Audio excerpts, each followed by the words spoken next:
প্রধান বক্তা যিনি ইতিমধ্যে আসর অলঙ্কৃত করেছেন আন্তর্জাতিক খ্যাতি সম্পন্ন মুফাসসির কোরআন বগুড়া সদর উপজেলা বিএনপি এবং বগুড়া জেলা বিএনপির পক্ষ থেকে জানাই সালাম, আসসালামু আলাইকুম। অবশেষে 14 তারিখ থেকে চেষ্টা, 14 তারিখেও আজকে মুফতি আমির হামজা মহাদারের একটি মাহফিল ছিল শাখারি ইউনিয়নে। সেখানে আমার জেলার প্রেসিডেন্ট রিজাল করিম বাদশা ভাই সহ উপস্থিত ছিলাম, কিন্তু ওনার আসতে দেরি হওয়ার কারণে আমরা দুইজনই বক্তব্য দিয়ে এখানে চলে এসেছিলাম। আজকে আমরা পেয়েছি মাওলানা আমির হামজা মহাদিকে।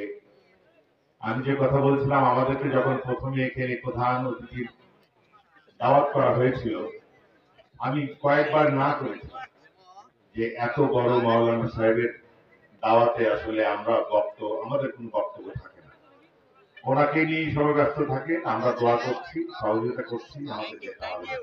তারপরে 3 বার বলার পরে আমরা সবাই মিলে এসেছি।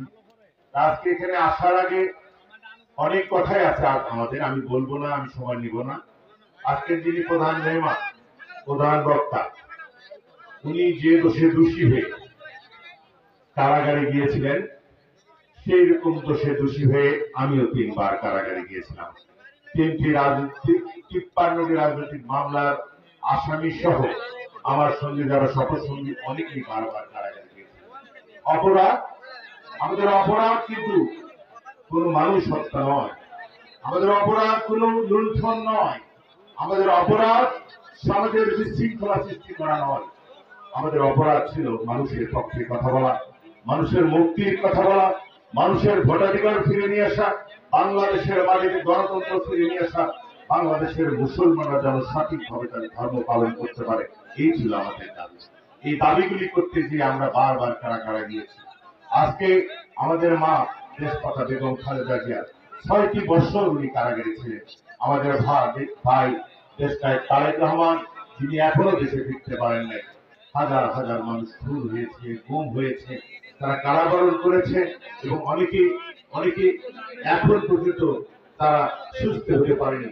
যারা এই দানব সরকারকে থেকে যে সন্তানরা জীবন দান করেছে, তাদের জন্য তাদের আত্মার মাগফিরাত কামনা করে অবশ্যই আজকে দোয়া হবে বিশ্বাস করি, এবং যারা জুলুমের শিকার হয়েছে তাদের প্রতি সহানুভূতি জ্ঞাপন করা হবে এই মাহফিলে। এবং আজকের মাহফিলে আপনারা যারা এসেছেন সবার দোয়া আল্লাহ তাআলা কবুল করেন, এই কামনা করে আমরা যারা বিএনপির রাজনীতির সাথে জড়িত, আমাদেরকে যখনই কোথাও বলা হয়, কোন অতিথির কথা বলা হয়, আমরা ওই এলাকার খোঁজ খবর নিই। সেই খোঁজ খবর নিতে যে